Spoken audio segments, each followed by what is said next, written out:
What is up, friends? This is Pandy of YouTube channel Shrewd Reviews with another Heroes of the Storm replay. This one, I'm going to be playing Zagara. Zagara is one of my favorite heroes to play. I loved playing Zerg in StarCraft 2. Never that good at it, though. Check this out. Here's the mad strats. I'm going bot. Zagara is a great pusher, fantastic early game. I just wanted to go to the middle and plant some tumors first. So that's Zagara's passive. You press D and she can plant down a creep tumor, which will then spread the creep out. The creep tumor, after a couple of seconds, goes invisible. It's easy to kill with area of effect, though, because you just look at the middle of where the creep is spawned and land some kind of AoE on top of there. Anyway, the creep tumors, though invisible, grant vision, and then Zagara, when she's on top of creep, she moves a little bit faster, and she regenerates health faster. Speaking of which, that is going to be the talent that I picked up first here. Pardon me. Let's check it out. There I am. Reconstitution. So health restoration bonus on creep is increased by 200%. If you're just standing there on creep or chilling out on creep laning, taking out the enemy minions, you can regenerate quite a bit of health reasonably quickly. So planting creep tumors in the smoke. One was already taken out though. Bummer. Anyway, I'm going bottom here. Looks like in the bottom lane I'm going to be up against Rhaegar and Jaina. I want to continue to plant tumors as I go. What's happening with my recording technologies? This Jaina, I gotta say, really good at harassment. I'm sitting here going, man, I know that Zagara is a fantastic early game laner, but this Jaina just won't leave me alone. She's probably feeling quite confident, considering the fact that we've got Rhaegar there, helping her out, giving her the heals. I'm going back and tapping the well. But look at her, she won't leave me alone. I can't have a moment's peace. She's trying to deny me experience here. Overextends just a little bit, and I've got this Hydralisk to push her back.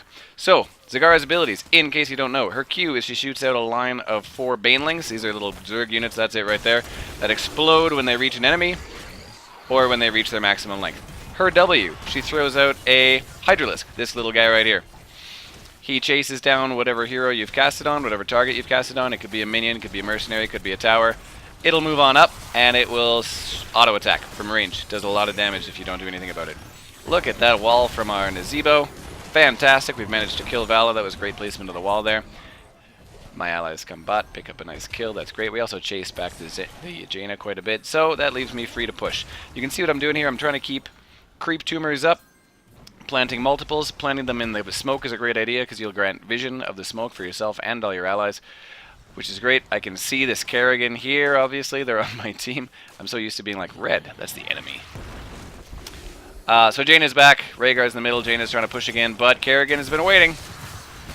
Misses her combo, though. Bummer. Anyway, let's take a look at the experience here. We've got almost level 4. They're falling a little bit farther behind here. Possibly because I'm taking care of 2 in the bottom. So Jaina and Rhaegar are occupied in bottom. I'm going to come up here. I want to plant some creep tumors down just to help out my allies. So important on this map, especially to maintain visibility in this area. Because of the smoke on top and bottom, it's a great staging area for ganks. You also need to take, you need to control this because this is one of the 2 areas on the map where you can turn in the gems that the spiders drop, the little spider minions. 3 spiders spawn. These ranged damage dealers spawn every time a wave approaches. 3 per wave, obviously. Look at this, forcing me back. But because I was on the creep, I could escape quickly enough. You pick up the gems, 1 gem apiece from each of these spiders. You drop them off here, or whoops, you drop them off. Nope, I'm going the wrong direction. Drop them off here, or a little bit farther up. Both of the positions are exactly in the middle, so they're highly contested zones. And once you collect enough, you spawn additional creeps, basically, for your team. Spiders that are going to do some fantastic pushing. I didn't finish explaining Zagara's abilities. Her E, she calls down from the heavens. That's not exactly canonical. What is happening right now? What's going on with my computer? Wow. Sorry, guys. I'll try and find that out. Anyway, she spawns down from space a pod of roaches. There are more Zerg units. So the initial damage, the initial impact, does a bunch of damage, and then the roaches stick around and they do a little bit of damage. There it is. Boom. Spawns 2 roaches. They start damaging stuff. I don't really think they do a great job of prioritizing enemy heroes or anything, but it's that initial impact that's pretty good, and then just more bodies on the field. So you can see, not only do I have creep, this is really key when it comes to Zagara, placing creep properly. I'm trying to put it in places that's going to be beneficial to us. I want to put it all over the place to maintain vision of these areas. Looks like there might be some action in the middle here. Jaina is going to be my priority target. I really want to get her down. I want to chase her away so she's not in the team fight, so she doesn't have her incredible CC, her slowing, and her amazing AoE damage. There goes the Kerrigan. Launching my Banelings. Kerrigan really set us up for that kill very, very well. We managed to get the Jaina. You can see that we're still a little bit ahead on experience. No level lead just yet, but not a big deal. We've turned in equal amounts of gems. I was saying with the creep, really important to place it properly. So you want to get as much vision as you can, and you also want to keep in mind that this creep increases your movement speed. So when they try to attack me, I have no escape mechanism. I can't dash, I can't blink away. But if I've got creep set up behind me, you can see I've kind of got a trail of creep here. Even though this isn't granting vision, because we already have the structures there anyway, that spreads the creep out enough so that if I need to escape in a big hurry, I can. Planting the creep kind of in there, smoke on their side. Nazeebo is going to help me out here. I've realized I didn't explain who is who on the enemy team. I was actually, while I'm turning in, that's a great opportunity. Coffee Rage is a friend of mine. Johanna is who he's going to be playing. And we were also with T4 Terror on Brightwing. So Kerrigan and Nazeebo are folks that we just picked up. This is a Heroes League ranked match. And here's a fun fact. The other two guys that I'm in the group with, Coffee Rage and T4 Terror, they are rank 1 ranked in Hero League, I believe. And I'm lowly rank 21. So I'm dragging down the average. One of these days, I will be up there. It's going to happen. It's going to happen, folks. I believe. So dragging down the average is what I'm doing. Now, this game is pretty interesting because both teams seem evenly matched, but maybe you've noticed something on the other enemy team. We're about a half level ahead. That gives us a 1 level advantage. I'm in the middle now pushing, because pushing with your web weavers is a good idea, and especially because Zagara is such a good pusher anyway. When the enemy team is distracted, that means she's free to do basically whatever she wants to do. So I'm going to be in the middle here pushing back the creep wave. Only Vala is there to stop us. She's trying to just chunk down this web weaver as much as possible. But, and that means I'm just free to keep chunking down the wall. So we've taken out the wall. Here comes Anub'arak from behind. This Anub'arak does some fantastic initiating in this game. What in the what is it happening? Why is it so laggy?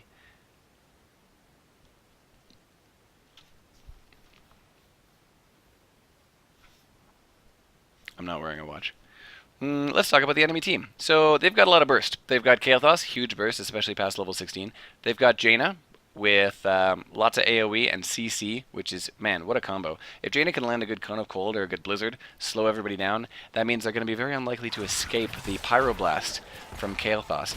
And then Vala, you know what, with Multi-Shot, can continue doing incredible. I'm really sorry about this recording. I'm kind of on a time crunch, though. Normally I would stop this recording and just try it all over again. But time crunch. Don't have a lot of time. Want to keep the uploads coming. What a fantastic initiate there. We're going to get that Jaina yet again. There's no chance for her to escape. Anub'arak. What a fantastic initiator. Has some great initiates. Like I said, this particular Anub'arak player does some great initiates. So here's the thing. Anub'arak dives on in, knocks everybody up. Jaina, CC, Kael'thas blows us up with the help of Vala, who can also chase as well. And then Rhaegar to spread out that chain healing and keep everybody alive. What a great combo, you might be thinking. And it is. It really is. Meanwhile, we've got a spectacular tank, perhaps the tankiest tank in all of Tankville. We've got myself, who on this map is great. Zagara is always a good hero, always a good pick. On this map, I think she's a great pick. Because of this vision that she grants, and that allows us to... I mean, look at that dodge. Dodge the initiate from Anub'arak. Because of the vision she grants, she's spectacular for this map because you want to keep an eye out on the turn-in locations, which I've been attempting to do, but I'm trying to push bottom as well. Now, the enemy has web weavers pushing, of course. How similar do they look to Anub'arak? Very similar. Kerrigan's going to dive in, pop her ultimate. She's going for the Rhaegar, but Rhaegar's great at escaping. Kerrigan getting on 2 ham. We're backing her up now, though. That wall, not the greatest placement, but Nazeebo manages to drop it at the right time. Now, we've got our ultimates, so this is why we're going in here. We want to engage. We want to solidify our advantage, which is how you say it in French. It's not true. So there's Kerrigan. There's a fantastic wall trapping Rhaegar there. Rhaegar normally so good at escaping, and turns out, still good at escaping. But, oh, never mind. Oh, haha. We pick off the Rhaegar with a beautiful E landed from a beautiful Zerg Queen. Kerrigan's in the bottom there, wanting to do some fantastic dope initiates. Anub'arak coming out. We're kind of just pushing back the minions here. Both teams have now reached their heroic levels, so we don't have any huge advantage anymore. This is where, in the game, you definitely want to be grouping up at this point. Nice wall. Too bad we weren't really able to capitalize on it. You want to be grouping up at this point, because, as I say that, I just go circle on myself, who's pushing in middle by myself.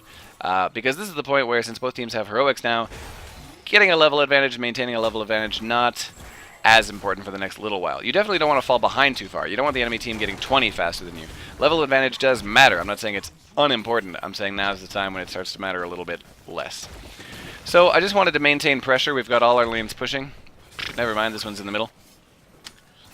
And Kerrigan's still doing a great job of trying to dive in on Jaina, maintaining her record.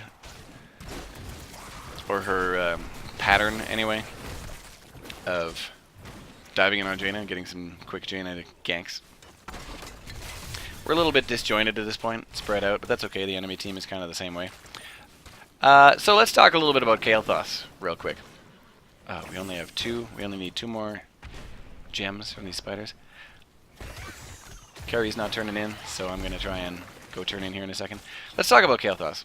Kael'thas blows people up. He especially blows people up after level 16. Whenever you play against a Kael'thas, it's important to solidify your early game advantage before level 16. And that means have lanes pushing, that means hopefully have a level advantage, have more objectives taken, so that by the time he gets his huge blow-up abilities, his huge burst abilities, in the form of Flame Strike casting Ignite, and then Ignite spreading Ignite, and Ignite blowing up more ignitions. I'm trying to say Ignite as much as I possibly can. What a fantastic wall. Blow up the Kael'thas. Excellent. No escape for him. Done his Evo. Really great with the walls. Yeah, because once level 16 is reached, if you haven't sufficiently shut down Kael'thas' team, or at least gotten them into a position that's unrecoverable, he can recover for them, almost single-handedly. It's kind of disgusting. Nerf Kael'thas. Let's go back and talk a little bit. Look at this 5-man push going on here with the Web Weavers. Meanwhile, Web Weavers pushing in mid, Web Weavers pushing top. I just want to impart upon you the domination with which we are playing here. We're pushing into the keep, or fort, or whatever the heck the interior one is called there. I always get those confused. So 5 of us pushing in here. We've just recently killed one of them. We've got middle and top pushing with Web Weavers. Nobody's even trying to stop them on middle and top there. They're so afraid to engage, considering we've got a Kerrigan here. I'm trying to put down all the constant damage I can, trying to take down the keep or whatever it is as quickly as possible. And we decide to back out.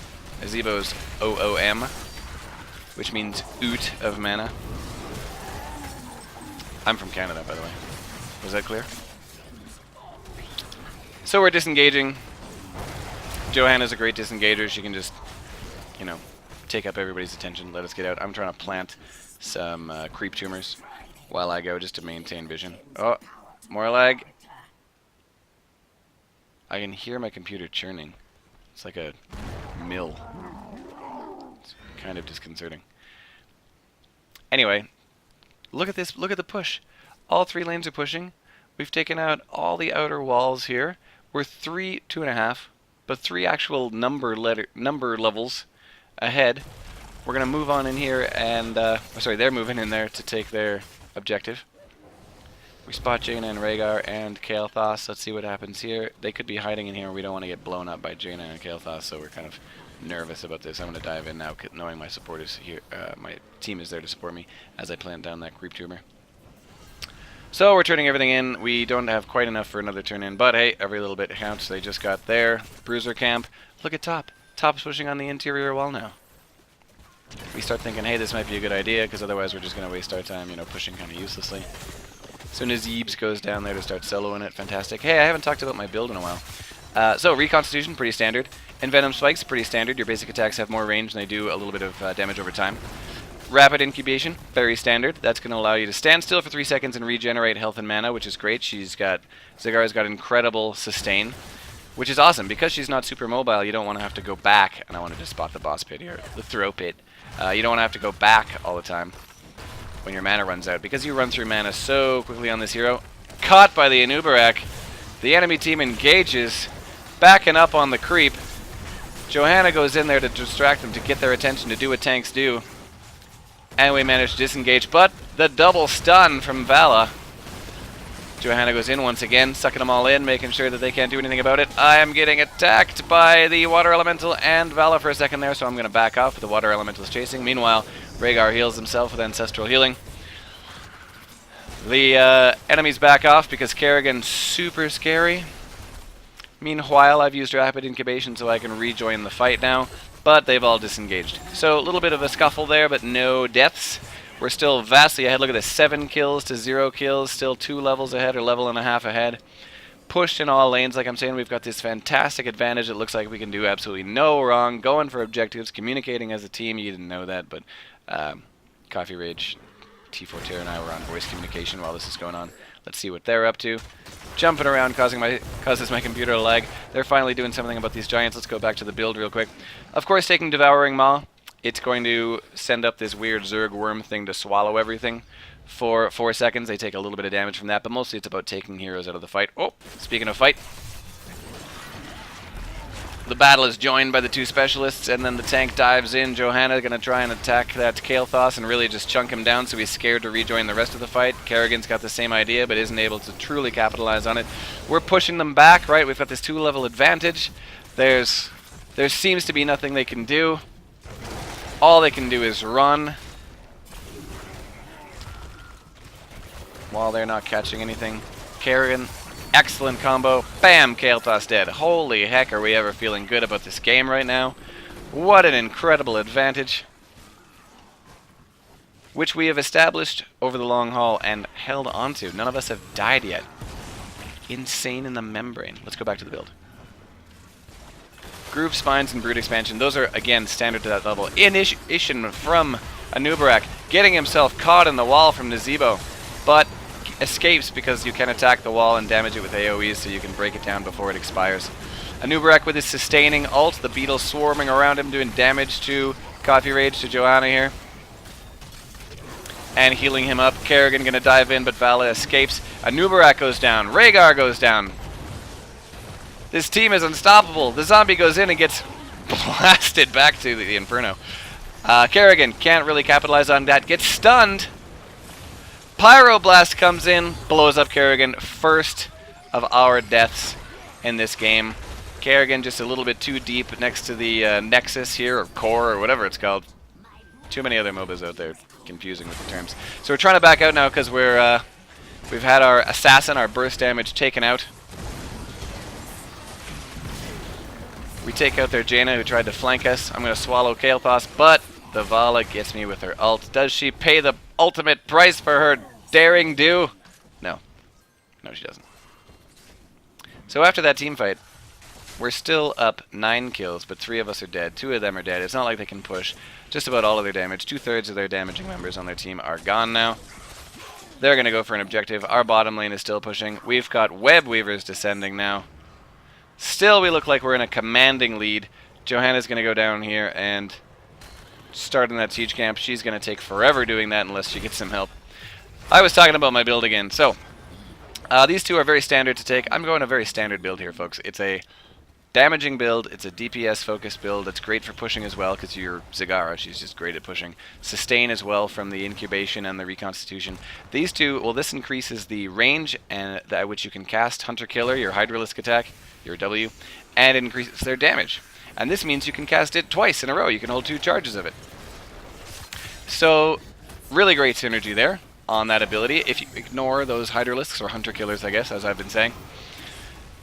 If you ignore them, they are going to do a ton of damage. But they can be AoE'd down, which is kind of a bummer. So, 5-man team versus 5-man team in the middle here. Looks like there's going to be a fight backed up by a couple of whatever this Spider Sorcerer dude is. The main Web Weaver has been killed. Johanna in the front. Pretty great idea. I'm going to keep planting creep in case I need to escape. And just because vision is nice in case we do have to run away. Brightwing going up there a little bit. The dive in from Anub'arak. Not too effective. Blocked by the wall. There's Kerrigan going to take out the Vala. Excellent job. Kerrigan using her ultimate there and of course her combo. Johanna distracting the enemy team while Anub'arak distracts us. We're getting chunked down pretty heavily, and you can see that they are staying up pretty high in experience. And Kerrigan has gone so deep now, she's getting focused. There she goes, one team member of ours down. I'm going to swallow the water elemental and the Anub'arak. How helpful is that? Not really able to capitalize on that because Anub'arak is a tank, so he is difficult to burst down. Look at that hunter killer chase him down there. That hunter killer is devoted to the cause. So, still pretty even. We've taken down one assassin of theirs, they've taken down an assassin of ours, but our assassin is great at taking out squishies, so losing that is kind of a big deal. And not only that, but their Vala is back up now. Here comes the Anub'arak, tossing up both myself and Brightwing, and there I go. Anub'arak managed to kill me basically himself from like half health. So that's not bad. Not bad for him. They've now taken out... I'm not an assassin, but I'm a main damage dealer on this team. Anub'arak. Oh. Polymorphed, but healed up from the Rhaegar. That full heal there with Ancestral Spirit is just unbelievable. We've now wasted all of our mana and time chunking down Anub'arak for no reason whatsoever. He's back up at full efficiency. And now he's half health again, but man, still, wouldn't it be nice if we killed him? Yes. Yes, it would. Let's see what Anub'arak built this game. So he went for that beetle build. Healing Anub'arak. Spawning beetles automatically. Beetles do more damage. He's got Locust Swarm. Burning Rage, so he does damage per second just by being near him. That's why he was able to burst me down so quickly. He's got Blood for Blood, so that's more sustain for him and incredible burst for him too. Kerrigan dodging the Initiate there, but she is by herself getting attacked by 4 members of the enemy team. Now Johanna going in to try and save her, which is great. Here comes the Pyroblast. Boom! Doesn't manage to kill her. She escapes with basically 1 health. But she's out of the fight, right? Just because it didn't kill her doesn't mean she can stay there and keep fighting. We've now basically lost a member of our team for the amount of time it takes her to go back, heal up, and rejoin the fight. Anub'arak dives in, initiates, and we just get blown up. You'll notice what level the enemy team is. Above level 16 now. Kael'thas has his full burst potential. They now have 8 kills. Kerrigan dives in, takes out the Jaina. But that's not their main source of damage anymore. Look at how quickly she gets chunked down and killed before she's able to cross the wall. 4 of us are now dead from 1 team fight. It's not like we've made any terrible mistakes here either. Maybe Kerrigan shouldn't have engaged against 4, but she did manage to make it out. Maybe the rest of us, you know, it's all happening so fast. It's like watching a car crash. It all happened so fast I couldn't stop it. Nazebo is the only one left, and watch these guys. After 1 team fight, they're going to be able to push top in. Kael is so ridiculous. I agree with you. I agree with you, past version of myself. They push top in and they go straight for core. Respawn timers in this point of the game are so high. The level 20, somehow they caught up in levels, right? I mean, that's the way the game works. The mechanics and the experience bonuses and things like that. Instant heal on Kael, full heal on Kael. There goes the Devouring Maw, but it's too late. They're going to be able to finish off the rest of the core. So the experience mechanics in this game work such that if you're farther behind, by the time the enemy team gets a great big lead on you, especially at this time of the game around level 20, you're going to have a much easier time catching up because of the bonus experience that's granted. Not only that, but Kael'thas. Can we just talk about him real quick? Blows people up so quickly after level 16. We got caught out by a Vala ult. We got exploded by a Kerrigan.